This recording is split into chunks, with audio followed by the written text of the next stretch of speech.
अभी मैं आप लोगों से जिस माध्यम से जुड़ी हूँ निश्चित रूप से वो मोबाइल होगा या फिर लैपटॉप होगा। क्या मैं गलत हूँ? नहीं।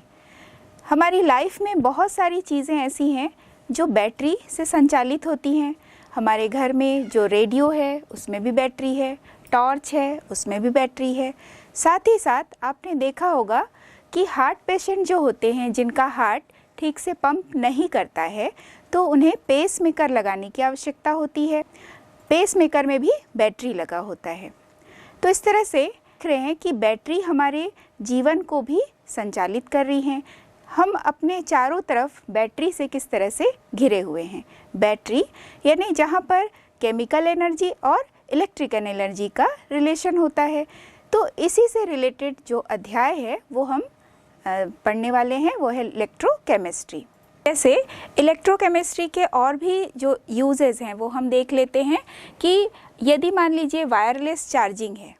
वायरलेस चार्जिंग यानी जहाँ पर मोबाइल चार्ज करना है और वायर की आवश्यकता ही ना हो, एक स्टैंड रहे और उसमें हम मोबाइल रख दें, अपने आप वो चार्ज होता रहे। इलेक्ट्रिक कार जो लगातार चलता रहे बिना रुके, तो उसमें भी बार बार चार्ज करने की आवश्यकता होती है, तो वो हो गया इलेक्ट्रिक कार। तो बैटरी का कितना यूज़ है हमारी लाइफ में ये हम जान चुके हैं। साथ ही साथ इलेक्ट्रोप्लेटिंग। इलेक्ट्रोप्लेटिंग में क्या होता है आपने देखा होगा, तांबे की चाबी, यानी वो वास्तव में क्या होती है, तांबे की चाबी जो है वो स्टील की होती है और उस पर तांबे का लेयर चढ़ा होता है। वैसे ही चांदी की चम्मच आपने देखी होगी, तो उसमें लोहे की चम्मच होती है वास्तव में, उस पे हम चांदी की इलेक्ट्रोप्लेटिंग करते हैं। तो यहाँ जो इलेक्ट्रोप्लेटिंग कर रहे हैं इससे क्या फ़र्क पड़ रहा है, इलेक्ट्रोप्लेटिंग के द्वारा हम ये देख रहे हैं कि धातु की जो सुंदरता है वो बढ़ रही है। धातु हमारे लिए ज़्यादा यूज़फुल हो जा रहा है, ज़्यादा वो टिकाऊ हो जाता है। तो इलेक्ट्रोप्लेटिंग के द्वारा हम ये सब कर सकते हैं। इलेक्ट्रोप्लेटिंग भी इलेक्ट्रोकेमिस्ट्री से जुड़ा हुआ है। तो इलेक्ट्रोकेमिस्ट्री एक ऐसा ब्रांच है केमिस्ट्री का जो प्रकृति के अनुकूल अभिक्रियाएं होती हैं उसको करने में मदद करता है। इलेक्ट्रोकेमिकल रिएक्शन जो होते हैं वो एनर्जी एफिशिएंट होते हैं और ये पर्यावरण प्रदूषण रहित भी होते हैं। तो इलेक्ट्रोकेमिस्ट्री रसायन विज्ञान की एक ऐसी शाखा है जिसमें इलेक्ट्रिकल एनर्जी एवं केमिकल एनर्जी के मध्य पारस्परिक संबंध और उनके एप्लीकेशंस यानी उसके अनुप्रयोगों का अध्ययन किया जाता है। तो इलेक्ट्रोकेमिस्ट्री का जो और भी यूज़ है जैसे सोडियम, मैग्नीशियम, कुछ यौगिक जैसे सोडियम हाइड्रोक्साइड, कुछ गैसेस जैसे कि फ्लोरीन, क्लोरीन, इनको बनाने में, इनको संश्लेषित करने में या अन्य कई भी केमिकल हैं जिसको बनाने में विद्युत रासायनिक अभिक्रियाओं को यूज़ किया जाता है। अब हम देखेंगे जैसे बैटरी है, ईंधन सेल है, जिसको हम बहुत जगह पे यूज़ करते हैं। तो इसमें क्या होता है, इसमें रासायनिक ऊर्जा विद्युत ऊर्जा में परिवर्तित होती है और बैटरी या ईंधन सेल का प्रयोग बहुत सारे उपकरणों में किया जाता है। हमारे शरीर में होने वाली जो बहुत सारी क्रियाएं हैं, जैसे कोशिका से कम्युनिकेशन है मस्तिष्क तक जाता है, या मस्तिष्क से जो सूचनाएं कोशिकाओं तक आती हैं, कोशिकाओं के मध्य जो सूचनाओं का आदान प्रदान होता है, उसके पीछे भी जैव रासायनिक क्रियाएं ही होती हैं। इलेक्ट्रोकेमिस्ट्री स्टार्ट करने से पहले हमें थोड़ा सा कुछ जो बेसिक इसके पॉइंट्स हैं वो भी जानने चाहिए। कुछ ऐसी अभिक्रियाएं होती हैं जो स्वतः होती हैं, यानी अपने आप होने वाली अभिक्रियाएं, जो प्राकृतिक अभिक्रियाएं होती हैं। जैसे आपने देखा होगा कि पहाड़ों से झरने जब नीचे गिरते हैं तो अपने आप वो नीचे गिर रहा है। पानी झरनों से हमेशा नीचे की तरफ गिरता है। यदि उस पर हम बाह्य कार्य नहीं करते हैं तब तक वह पानी नीचे ही आता है, कभी भी वह अपने आप ऊपर की तरफ नहीं जाता है। तो झरने के पानी का नीचे आना एक स्वतः घटना है। तो ऐसे बहुत सारी प्राकृतिक घटनाएं जो हैं जो अपने आप होती रहती हैं वो स्वतः होती हैं। वहीं दूसरी ओर कुछ ऐसी घटनाएं हैं जो अस्वतः होती है, जो अपने आप नहीं होती है, उसके लिए कुछ एक्स्ट्रा फोर्स लगाने की आवश्यकता होती है। तो अब हम इन अभिक्रियाओं को दो भागों में बांट सकते हैं। कुछ अभिक्रियाएं होती हैं जो स्वतः प्रवर्तित होती हैं, कुछ ऐसी होती है जो अस्वतः होती हैं। तो अब हम जान लेते हैं स्वतः प्रवर्तित जो रासायनिक अभिक्रियाएं होती हैं जिनके होने पर उत्पन्न ऊर्जा, मतलब ऐसी रासायनिक अभिक्रिया जिनके होने पर उत्पन्न ऊर्जा से विद्युत का उत्पादन होता है, इसे हम कहते हैं स्वतः प्रवर्तित रासायनिक अभिक्रियाएं। इसी तरह से कुछ अस्वतः अभिक्रियाएं होती हैं। रासायनिक अभिक्रिया जिसके लिए हम देखेंगे कि विद्युत ऊर्जा देने पर स्वतः अप्रवर्तित रासायनिक परिवर्तन होता है। मतलब यहाँ पर जो अस्वतः अभिक्रिया थी अब वह स्वतः अभिक्रिया में परिवर्तित होने लगती है जब उसमें विद्युत ऊर्जा दे रहे हैं। तो कुछ ऐसे रिएक्शंस होते हैं जहाँ पे रासायनिक अभिक्रिया विद्युत ऊर्जा उत्पन्न करती है या रासायनिक ऊर्जा विद्युत ऊर्जा में परिवर्तित होती है। कुछ ऐसी अभिक्रियाएं होती हैं जिसमें कि विद्युत ऊर्जा देने पर रासायनिक क्रिया संपन्न होती है। इलेक्ट्रोकेमिस्ट्री के अध्ययन में हमें कुछ बेसिक जो स्टेप्स हैं, बेसिक जो कुछ पद होते हैं वो भी पता होने चाहिए। इसमें से बहुत सारी चीज़ें आप क्लास 11th में पढ़ चुके हैं। अभी हम थोड़ा सा इसमें कुछ जो मुख्य बिंदु हैं उस पर चर्चा कर लेते हैं। सबसे पहले हम देखेंगे ऑक्सीकरण अंक या ऑक्सीकरण संख्या, ऑक्सीडेशन नंबर। तो ऑक्सीडेशन नंबर क्या होता है? परमाणु जब भी बंध बनाते हैं तो या तो वो इलेक्ट्रॉन त्याग देते हैं या फिर इलेक्ट्रॉन ग्रहण करते हैं। तो परमाणुओं द्वारा जितने इलेक्ट्रॉन बंध बनाते समय त्यागे जाते हैं या बंध बनाते समय जितने इलेक्ट्रॉन ग्रहण किए जाते हैं वही संख्या उसकी क्या होगी? ऑक्सीकरण संख्या, ऑक्सीडेशन नंबर। तो ऑक्सीडेशन नंबर को हम दो तरीके से व्यक्त कर सकते हैं। यदि हम किसी उदासीन अणु के बारे में बात करते हैं जैसे हाइड्रोजन तो H2, यदि हम उदासीन परमाणु के बारे में बात करते हैं जैसे कॉपर, जिंक, तो इसके लिए जो कुल ऑक्सीकरण संख्या होती है वो होती है 0। दूसरी ओर यदि हम आयन की ऑक्सीकरण संख्या देखें तो वो क्या होगी? आयन के ऊपर जितने आवेश होंगे, जैसे यदि हम Zn2+ कहते हैं तो इसकी ऑक्सीकरण संख्या क्या होगी? बराबर +2, यानी कॉपर है तो कॉपर 2+ यदि है तो उसके लिए ऑक्सीकरण अंक होगा =+2। तो किसी भी आयन के लिए जो ऑक्सीकरण संख्या है वह उसके आवेशों की संख्या हो गई, और उदासीन परमाणु या अणु के लिए जो कुल ऑक्सीकरण संख्या का मान है वह होगा 0। अब हम सीखेंगे कि ऑक्सीकरण और अपचयन क्या है।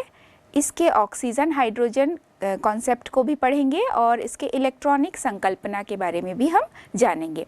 जैसे यदि हम ऑक्सीकरण की परिभाषा ऑक्सीजन के आधार पर दें तो पदार्थ द्वारा ऑक्सीजन या ऋण विद्युती तत्व का ग्रहण करना या हाइड्रोजन या धन विद्युती तत्व त्याग देना ऑक्सीकरण कहलाता है।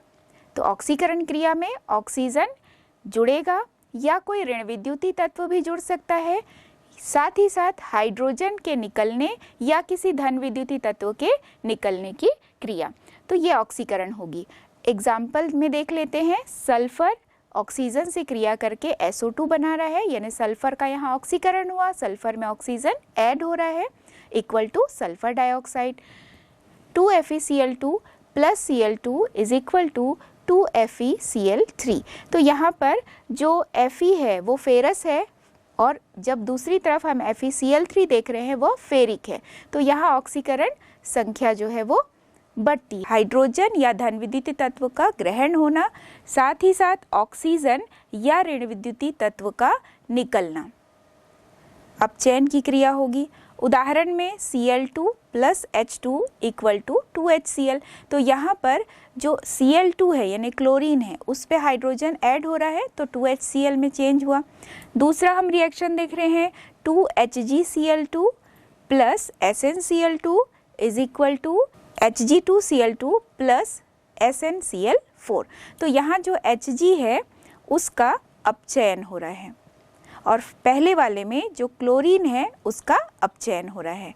तो यहाँ दोनों अभिक्रियाओं में हमने देखा कि अपचयन की क्रिया हो रही है जिसमें हाइड्रोजन ऐड हो रहा है या धन विद्युती तत्व का जुड़ना या ऋण विद्युती तत्व और ऑक्सीजन का निकलना अपचयन कहलाता है।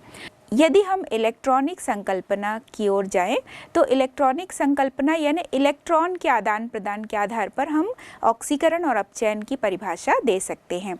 ऑक्सीडेशन, यहाँ पर हम कह सकते हैं ऑक्सीडेशन इज लॉस, यानी हम ऑयल OIL से इसको समझ सकते हैं।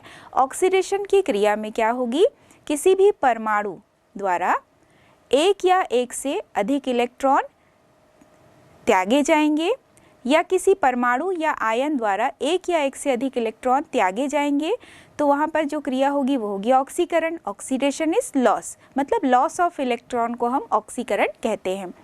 उसी तरह से अपचयन की क्रिया में इलेक्ट्रॉन ग्रहण किया जाता है। इलेक्ट्रॉन ग्रहण करने की क्रिया, तो किसी परमाणु या आयन द्वारा एक या एक से अधिक इलेक्ट्रॉन जब ग्रहण किए जाएंगे तो उसे कहते हैं अपचयन। अपचयन यानी पचाना, इलेक्ट्रॉन को ग्रहण करना।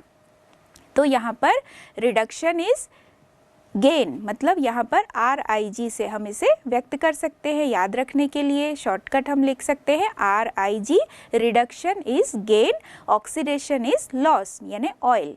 तो ऑक्सीडेशन और रिडक्शन की हम एग्जाम्पल देख लें। तो ऑक्सीकरण की क्रिया में देखिए zinc equal to Zn2 plus 2 electron. तो इस क्रिया में क्या हुई, जिंक धातु है जो 2 इलेक्ट्रॉन त्याग देता है और जिंक आयन में परिवर्तित हो रहा है। दूसरा हम देख रहे हैं Fe2+ है जो Fe3+ में कन्वर्ट हुआ और 1 इलेक्ट्रॉन त्याग देता है। ये हुआ ऑक्सीकरण, क्योंकि यहाँ इलेक्ट्रॉन त्यागने की क्रिया हुई। दूसरी तरफ हम अपचयन के एग्जाम्पल को लें तो अपचयन के एग्जाम्पल में यदि Cu2+ है, Cu2+ यदि 2 इलेक्ट्रॉन ग्रहण करेगा तो वो कॉपर धातु में परिवर्तित होगा। तो कॉपर आयन यानी Cu2+ plus 2 electron is equal to copper. तो कॉपर धातु में ये परिवर्तित हुआ। यहाँ पर अपचायक एवं ऑक्सीकारक की परिभाषा को देख लें। अपचायक ऐसे पदार्थ होते हैं जो दूसरे अभिकारकों को अपचयित करेंगे और स्वयं ऑक्सीकृत हो जाते हैं। या हम इसको ऐसे भी कह सकते हैं कि अपचायक ऐसे अभिकारक होते हैं जो दूसरे अभिकारकों को इलेक्ट्रॉन देते हैं और स्वयं ऑक्सीकृत हो जाते हैं। तो अपचायक में ऑक्सीकरण संख्या में वृद्धि होती है। ऑक्सीकारक ऐसे अभिकारक होते हैं जो दूसरे अभिकारकों से इलेक्ट्रॉन ग्रहण करते हैं और स्वयं अपचयित हो जाते हैं। तो दूसरों को वो ऑक्सीकृत करते हैं और स्वयं अपचयित हो जाते हैं। तो यहाँ पर ऑक्सीकरण संख्या में कमी होती है।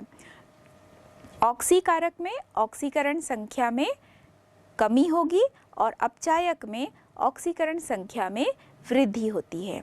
यदि हम ऑक्सीकरण और अपचयन को देखें तो ऑक्सीकरण की क्रिया में ऑक्सीकरण संख्या बढ़ेगी, ऑक्सीडेशन नंबर बढ़ेगा, जबकि अपचयन में ऑक्सीडेशन नंबर कम होता है। इसे हम एक उदाहरण से समझ लेते हैं जिसमें दोनों ही रिएक्शन हो रहा है, ऑक्सीडेशन भी हो रहा है और अपचयन भी हो रहा है। तो 2Na plus Cl2 is equal to 2Cl minus plus 2Na plus. तो यहाँ पर आप देखिए 2Na से 2Na प्लस बना। तो 2Na से 2Na प्लस बना मतलब इलेक्ट्रॉन त्याग दिया गया, सोडियम के द्वारा इलेक्ट्रॉन त्याग किया गया। तो सोडियम चूंकि यदि एक सोडियम है तो वो 1 इलेक्ट्रॉन त्याग देगा और 2 सोडियम है तो वो 2 इलेक्ट्रॉन त्याग देगा। तो 2Na से 2Na प्लस बना। वही 2 इलेक्ट्रॉन जो सोडियम ने त्याग दिया था उसे ग्रहण करने के लिए Cl2 है। तो Cl2 यहाँ पर 2 इलेक्ट्रॉन ग्रहण करता है, यहाँ पर Cl2 का अपचयन होगा और 2 इलेक्ट्रॉन ग्रहण करके वह 2Cl माइनस में कन्वर्ट होता है। तो यहाँ पर सोडियम का ऑक्सीकरण होता है और क्लोरीन का अपचयन होता है। तो सोडियम यहाँ पर चूंकि इसमें ऑक्सीकरण की क्रिया हो रही है तो सोडियम यहाँ पर अपचायक है, जबकि क्लोरीन में यहाँ पर अपचयन की क्रिया होती है। तो क्लोरीन यहाँ पर ऑक्सीकारक की तरह कार्य कर रहा है।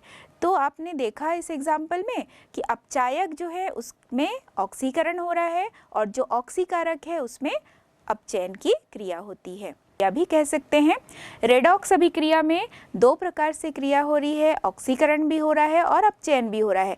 यानी किसी अभिक्रिया में जब दोनों अभिक्रियाएं साथ साथ होती हैं, यानी एक पदार्थ का ऑक्सीकरण हो रहा है और वहीं उसी अभिक्रिया में दूसरे पदार्थ का अपचयन हो रहा है।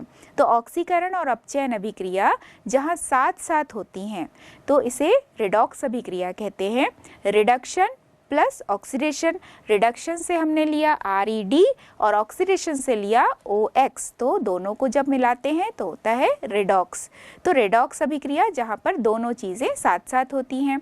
यहाँ पर हम जो इलेक्ट्रॉन त्यागने की क्रिया या इलेक्ट्रॉन ग्रहण करने की जो क्रिया है, इसे हम दो नामों से जान सकते हैं। जैसे इलेक्ट्रॉन त्यागने की क्रिया को डी इलेक्ट्रोनेशन भी कह सकते हैं, इसी तरह से जो इलेक्ट्रॉन ग्रहण करने की क्रिया है उसे हम इलेक्ट्रोनेशन भी कह सकते हैं। तो रेडॉक्स अभिक्रिया जिसमें कि इलेक्ट्रोनेशन और डी इलेक्ट्रोनेशन दोनों ही चीज़ें साथ साथ होती हैं, तो उसे रेडॉक्स अभिक्रिया कहते हैं। अब हम ऑक्सीकरण और अपचयन को समझने के लिए कुछ और उदाहरण देख लेते हैं, जिससे आपको ये पहचानने में आसानी होगी कि ऑक्सीकरण कैसे हो रहा है और अपचयन कैसे हो रहा है। तो हमने जाना कि ऑक्सीकरण की क्रिया में इलेक्ट्रॉन त्याग दिया जाता है और अपचयन की क्रिया में इलेक्ट्रॉन ग्रहण किया जाता है। तो उदाहरण में आप देखिए, देखकर आप पहचान सकते हैं Fe2+ equal to Fe3+ plus electron. तो यहाँ इलेक्ट्रॉन निकलने की क्रिया हो रही है, इलेक्ट्रॉन निकल रहा है, Fe2+ से एक इलेक्ट्रॉन निकला तो Fe3+ में कन्वर्ट हुआ, तो यहाँ पर ऑक्सीकरण की क्रिया हुई। दूसरी तरफ aluminium 3+ plus 3 electron equal to aluminium, तो एल्यूमिनियम 3+ है, यानी यहाँ 3 इलेक्ट्रॉन की कमी है, जिसमें 3 इलेक्ट्रॉन लिया जा रहा है और एल्यूमिनियम आयन एल्यूमिनियम धातु में परिवर्तित हुआ। तो यहाँ पर रिडक्शन की क्रिया हुई, यानी अपचयन की क्रिया हो रही है।